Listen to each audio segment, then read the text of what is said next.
Hi, everybody. It's Ryan Haggerty from Pi Records. I'm here with the illustrious Chad Price from All, Drag the River, Armchair Martian, and A Vulture Wake. How you doing, Chad? I'm doing great, Ryan. Thanks for having me here. Thank you.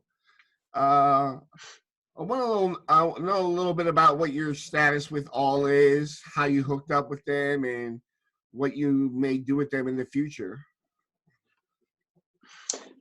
Um, let's see. My status. Okay, so, well, back in, let's say, when was this? Maybe 91, 92, all moved from LA to Brookfield, Missouri. Bill's dad was from there. He owned a couple of houses.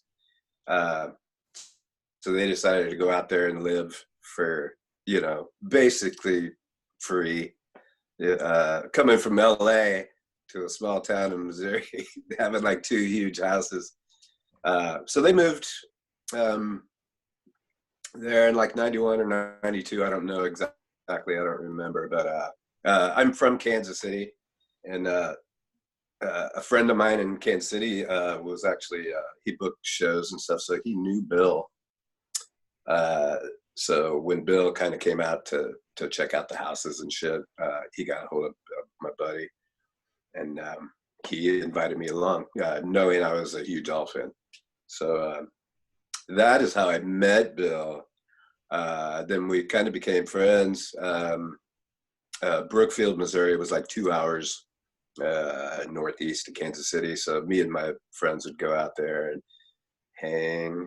And the band I was in at the time, we were called Apple Tree.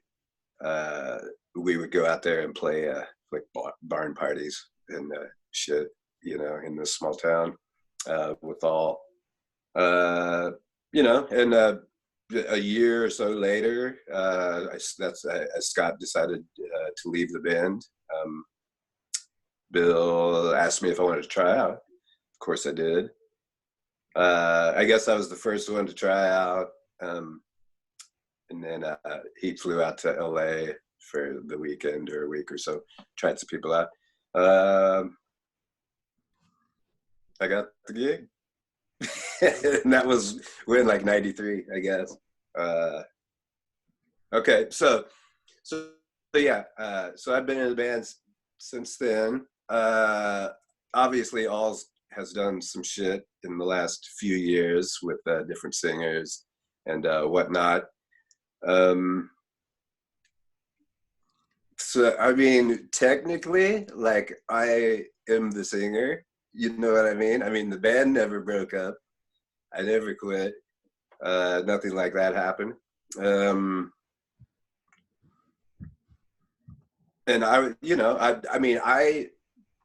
like I said, I'm a fucking All fan. Huge All fan. I was, like the first All Star. I mean, I was a Descendants fan. Am a Descendants fan.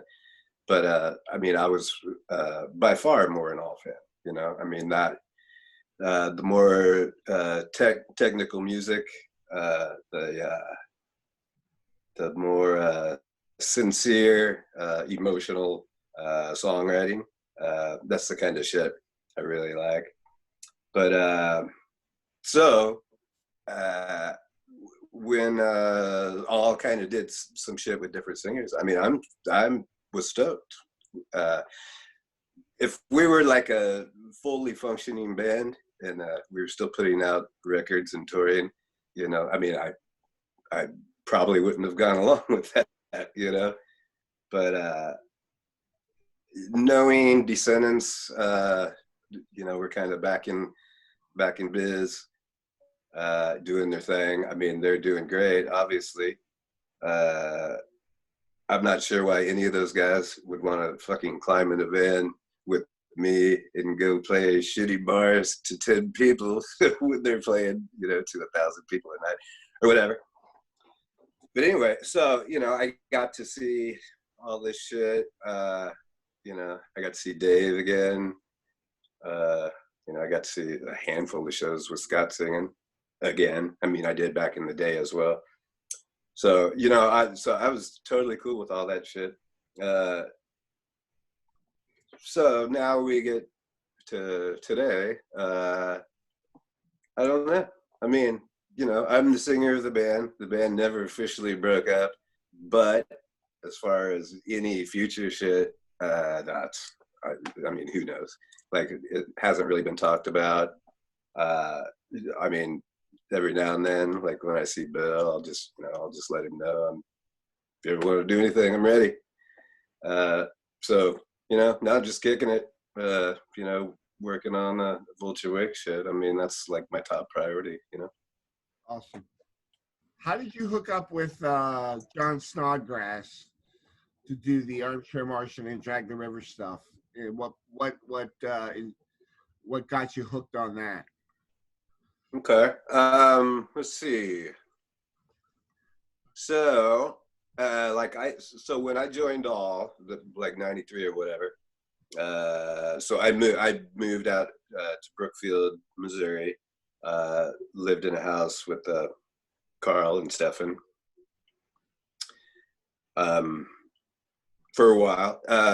About a year-ish later, I guess, everybody kind of decided they wanted to move, get the hell out of this little town, which was understandable. I mean, you know, like I said, Kansas City was 2 hours away. I guess Columbia, Missouri was like the closest bigger town, I guess, and that was like an hour and a half away. So everybody was ready to get the hell out. So we kind of tossed around a few towns. Fort Collins, Colorado was one of them, and we had played there a few times. Those guys many times, me a couple. So they had a lot of friends there already and shit. So we moved out there. So I lived in Brookfield, you know, maybe a year. I really don't remember. But yeah, so we, you know, got out to Colorado. So we lived in Fort Collins. That is when, I guess, you know, going to parties and shit, getting to know people. I kept seeing Armchair Martian play. Me and John became friends. Me and Paul as well. I mean, all of them, Steve as well. But, you know, we just like to party. And me and John, you know, like we kind of both discovered our love of like country music and shit. That's when realized he is actually from Kansas City as well, which is strange that, like, you know, because we could talk about like shows and shit we went to, you know. I mean, there was, you know, I remember some punk shows at like the Outhouse in Lawrence, Kansas and stuff that we were obviously both at. And, you know, I mean, there's only like 15 people there. It seems crazy that we had never met before until we both actually moved to Colorado. So anyway, so me and John started hanging more, you know, like, you know, just listening to country music, you know, Waylon Willie, shit. I mean, we were both huge like Uncle Tupelo fans. And I mean, that was probably it to me. Like Uncle Tupelo was probably kind of the biggest inspiration for Drag the River. You know, more just that kind of loose, kind of rock and roll-ish country music. But so yeah, so me and John just started playing, you know, by ourselves, acoustic shit. That's kind of how Drag the River came about. At some point, you know, more people wanted to see us. We decided to tour, and then we put a band together for that and shit. But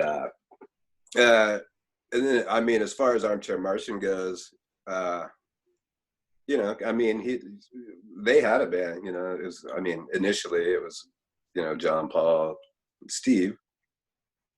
Later, like, they went through a couple different bass players. I remember Miguel was playing there for a while, and some other people I don't remember. But so I, you know, All was obviously not doing much, if anything.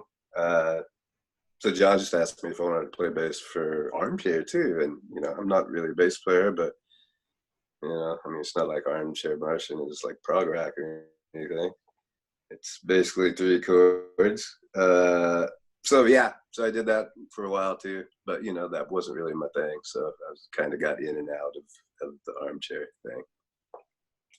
I was a big fan of both those bands, and anything that sprouts from Paul, kind of follow everybody involved in All or the Descendants at some point, and everybody's put out some great stuff. Scott, Stefan has some things out. Yeah. Obviously, and it's great to see it all connected to the shrub in some way. Right. Yeah, I mean, there's a lot of talent, I guess, in the All Descendants family. Yeah, like a lot of great songwriters. Obviously, a lot of great players. And shit. So I mean, it's cool that there's so much stuff. Yeah. That brings me to A Vulture Wake. It's an incredibly powerful punk rock band that I totally saw. I didn't see it coming out of left field. And I said, that looks like Chad. And God damn it, it was. And I was like, this is fucking incredible. Look at Chad play, man. He's fucking shredding. So how did that idea come out? Okay, that came about. From Brandon Landelius. He was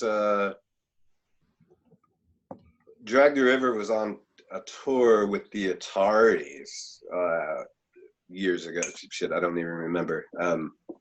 But strangely, it was okay. So the Ataris, there's a band, Authority Zero, that was direct support for them. So there were 4 bands. Being Drag the River was like second on the bill, but it was weird because it was basically like a rock or a punk rock tour. But me and John were just playing acoustic guitars up there in front of fucking 1,000 kids that just want to want to sing along to the Ataris and shit. But anyway, so my friend Brandon was playing guitar for Authority Zero on that tour. So like we kind of became buddies and shit. Then like a couple of years ago, 2-3 years ago, whatever.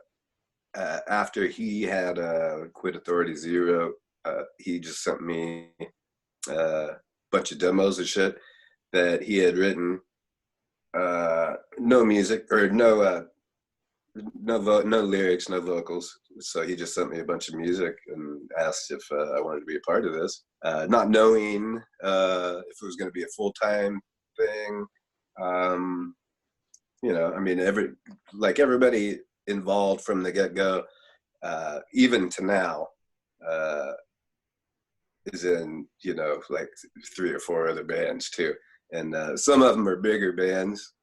So we weren't really sure, like, how much we were going to put into A Vulture Wake, just knowing everybody was busy.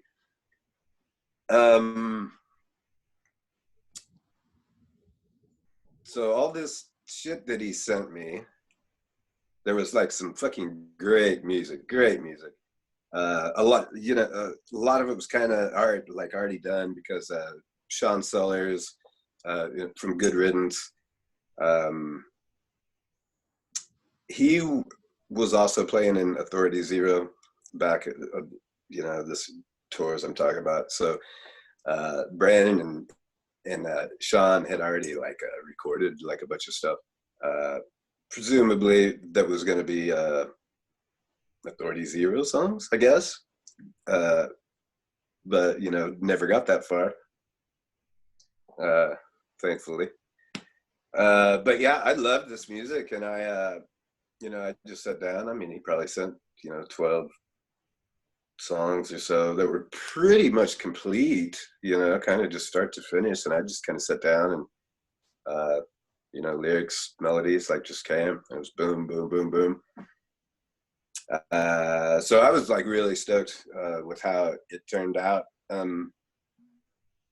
Even, it being like a type of music that, is not really my thing. I mean, I really don't know what you would call this music. A lot of people seem to call it like skate punk, which I'm not really even sure I know what that means. But I was interested in the just the passion, just the power of it. Like it just seems so. The music seems so emotional to me, and that's kind of what I was looking for. Like this is A Vulture Wake basically is like the vehicle I have been looking for. I have never been like that great of a guitar player or anything to like kind of really get to where I want to go with a lot of songs.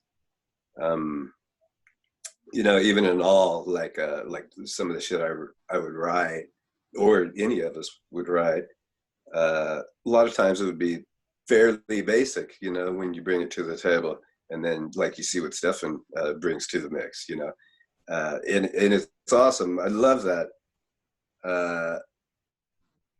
But I mean, Stefan's little is pretty far out there too. I mean, his shit can get pretty crazy. But so Brandon really has like I don't know, I guess like mine and his tastes are just very similar. Like he kind of the shit he writes, just like he just somehow already knows. He knows how I feel about music and shit, and vice versa. So like I can write some kind of basic shit, the same as in all, and give it to Brandon, and he I don't know, he just knows. We have very similar musical taste, and he knows where it needs to go, basically. Very powerful.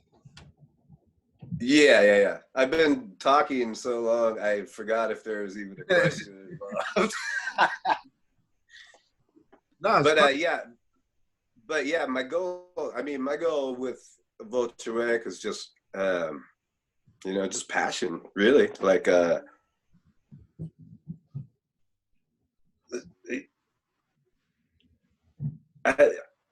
like everything to be. I'm not a huge fan of. Well, I take that back. I'm not a fan, period, of like comedy in music.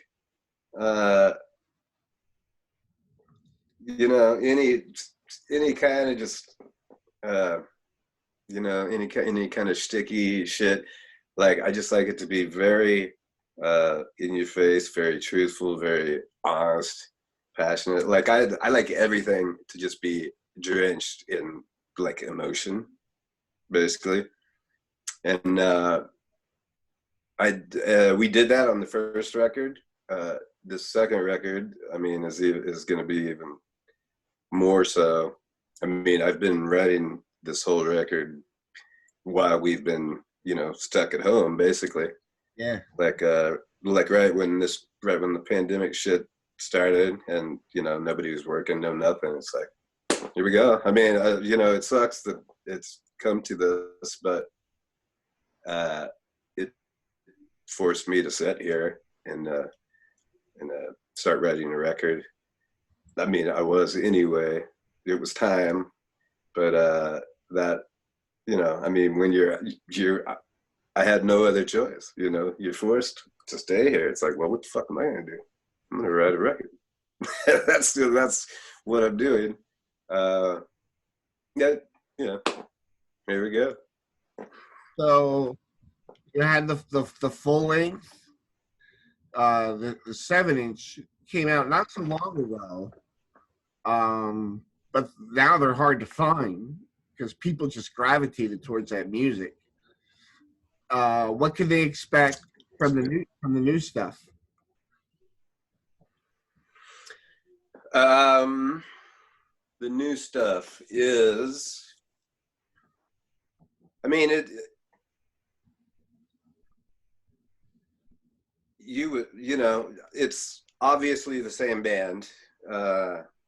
Some of it is going to sound, you know, like just kind of, you know, outtakes from the first record, I imagine.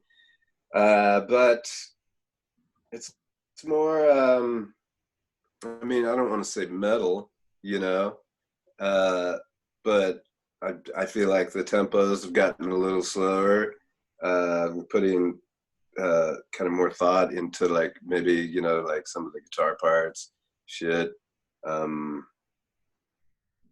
You know, I mean, I never wanted A Vulture Wake to be, you know, like kind of stuck in the genre or anything. Like I wanted to go in, you know, whatever happens, whatever comes out of this is what it's supposed to be, you know, like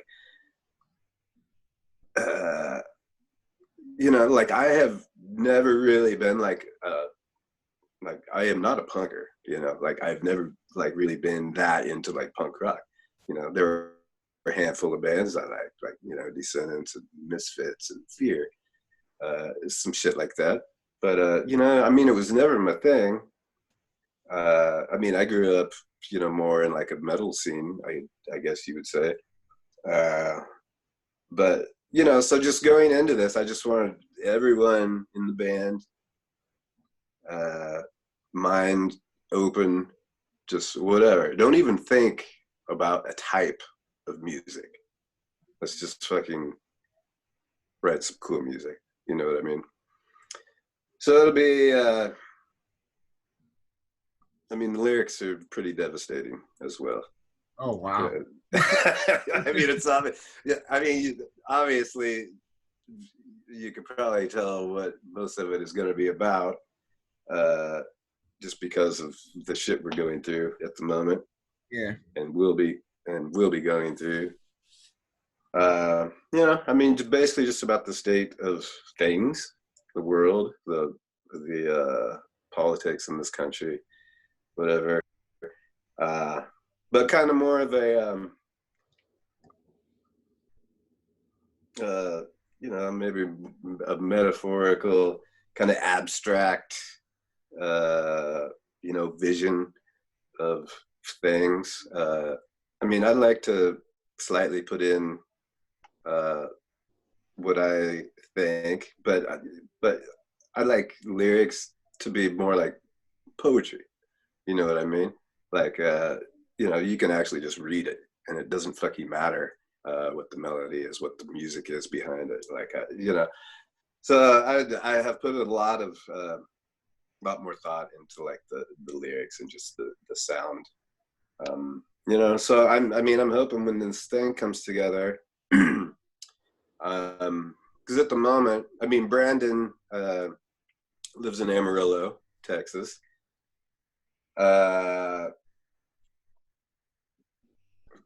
So, you know, kind of back up a little bit. So A Vulture Wake was, you know, me and Brandon and Sean Sellers and Joe Raposa from Lagwagon. So these bigger bands I was talking about earlier, that, you know, so Lagwagon and Good Riddance, you know, obviously they're big, they're bigger bands than A Vulture Wake. You know, so, you know, people have to do shit. So, you know, those guys were touring. Me and Brandon decided to, you know, kind of look for some fill-ins to begin with, which have turned into replacements. So at the moment right now, it's Dave Klein and John Hernandez. They both live in Oklahoma City. They were in the band Wretch Like Me. Oh, yeah. If you remember them. Yeah. Okay. So they weren't the original. Like, the original was Jeff Matz and Jason Livermore. Then when those guys quit, like Jeff is now in High on Fire and shit. So he's got a Grammy. Good for him. But anyway, so me and Brandon were like, John and Dave are they're a powerhouse. Like they live in the same town. They're still in a band together now. That band called They Stay Dead. Okay. So we knew. I mean, I knew that they were fucking monstrous, like a monstrous rhythm section, and they're friends. They've been friends forever. They live in the same town. They play together all the time, and it's like, man, this is going to be like a perfect match, I think. So ask those dudes if they wanted to fill in for a little tour here, like 5 days, blah blah blah. Yes. Anyway, so they did. I think everybody's stoked with like how it's turning out. But yeah, so like I said, so those two live in Oklahoma City. I live in Indiana at the moment.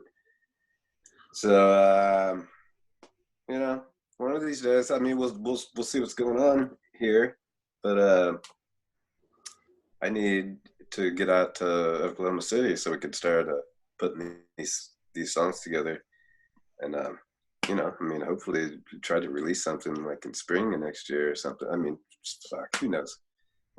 ASAP.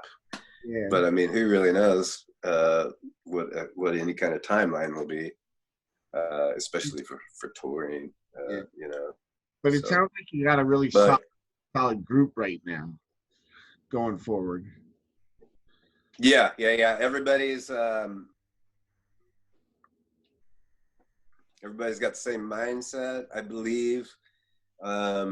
Like all the demos that have been passing around at the moment, whoever wrote them or whatever, I mean, luckily we're in this day and age where you can do all this shit, and you don't have to be in the same room. I mean, it's more difficult to do it that way, but at least we can accomplish shit while we're stuck here. So so videos are passing around, or recordings are passing around of these songs being written. John and Dave are sending videos of the shit they're writing for it, because they have a practice space, and so I believe we're all on the same page, and I expect this new Vulture Wake record to really do something for some people. I hope so, man. I love the band, and I was happy that I don't know how else to say it, but we're back in business. Right. You know what I mean? Like I know you were touring and stuff like that, but it was good to see you, back with your own band and doing something what I think was important. It's like you said, emotional and passionate record, and you can feel the desperation in the vocals. And cool. But I also enjoyed your acoustic things you did. You can find on YouTube, and also the acoustic things you've been doing during quarantine. Yeah. So those have been really, really good. And I know that you got tons of followers for that. People were totally into it. So yeah, that's working pretty well. Yeah, I like that. I mean, obviously I have time right now to be doing this writing. So, I mean, I mainly wanted to focus new songs on Vulture Wake. But like, before the beginning of this year, like I had done like quite a bit of just solo touring, and I mean, I love doing that too. And I am writing for the next solo record now. I mean, it's cool because like when I joined All, I mean, I was young. I was like 21, I think, when I joined All. So, and so kind of everything I learned about music, about band, the business, just all this shit I had learned through all. Uh, so, and then when Drag the River kind of came about, um, John had already kind of, been doing all this shit with Armchair. So he kind of just, took over the kind of, whatever, the business side of the band, I guess. So it's like, like the first, whatever, 15 years of like my musical life, like obviously I had control over it, but it was like, but other people were controlling it. You know what I mean? Like I could have stepped up and done whatever, but I was happy to just kind of sit back, let things happen. So really, I had never, until like my first and second solo records, and then the A Vulture Wake, like I've never kind of been in control of, the output of like what I was doing. So, I mean, it was exciting, is exciting to just, I mean, it's up here. I do obviously bounce shit off other people in the band. I mean, my solo shit, I just do. It's like whatever's up here, that's what's gonna happen. And there's something great about that. But I mean, you can also make some missteps if you're not bouncing shit off people. Yeah. So so Vulture Wake, obviously I have other dudes to do that. But I mean, I just love it because I've never been like just totally free to do whatever. You know what I mean? Yeah. So it's a very exciting new kind of chapter in my musical life. I can't wait to hear the new stuff. I have an hour and a half commute to work when we are working, and the first Vulture Wake album over and over and over again. And Philly traffic is real tough, so you got to get that energy up Sure, yeah. to get through because people are nuts on the road. But Yeah. late nights driving home from work at like 1 o'clock in the morning, man, it really gets me going. And I want to thank you and the guys for bringing that into my life when I was like, man, where are all these bands? Like, nobody's doing anything anymore. And then all of a sudden, I see you post something about A Vulture Wake, and I had to jump on that and find out what that was. And I was happy I did. I was happy you did as well. I don't feel like there's a whole lot of people who know who we are yet. Even though it's like people from like some fairly big bands, people still just don't know. I mean, it's just hard. It's hard to get the word out these days. Yeah. Like, that's why I reach out to you, because I think people need to hear you guys. I appreciate that. I really do. Is there anything that's coming up or that we haven't touched on that you want to talk about? I don't think so. I mean, I'm gonna, as long as this shit keeps going on, I'm gonna continue to do some like live stream acoustic shows and shit. So I mean, it'd be killer for people to look out for that.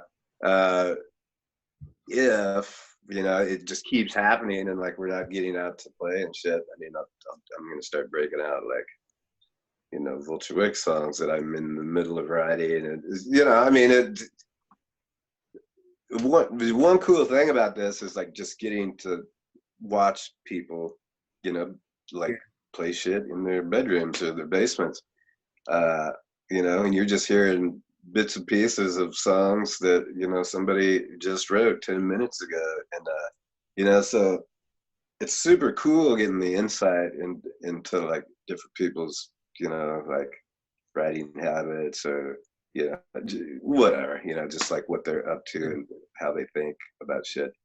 It's So very good too. mhm. Yeah. But yeah, so I'll keep doing that, I mean, until we can actually get out on the road. But yeah, I mean, really, everybody just keep an eye out for when this Vulture Wake's gonna drop, because it's gonna do something. That's awesome. Trust me. Oh, I believe it, brother. I want to thank you, Chad, for lending me your time. I've always had much respect for you. I've seen you so many times with All when you came to Philadelphia, and I want to see a Vulture Wake come our way, and I'll be there, and I want to come and shake your hand and thank you. And Nice. I'm always excited about anything you have to offer. Yeah, Vulture Wake has played we played at Creep Records. Oh, I know those guys. Do you? Yeah, from way back. Yeah, it was crazy. I came through on 2 different tours, on a Vulture Wake tour and a solo tour, and both shows were at Creep Records. So we've got around there. We'll get back there soon. And, so yeah. That's awesome. Thank you so much, Chad. You have a great day. Thanks, Ryan. I appreciate it, man.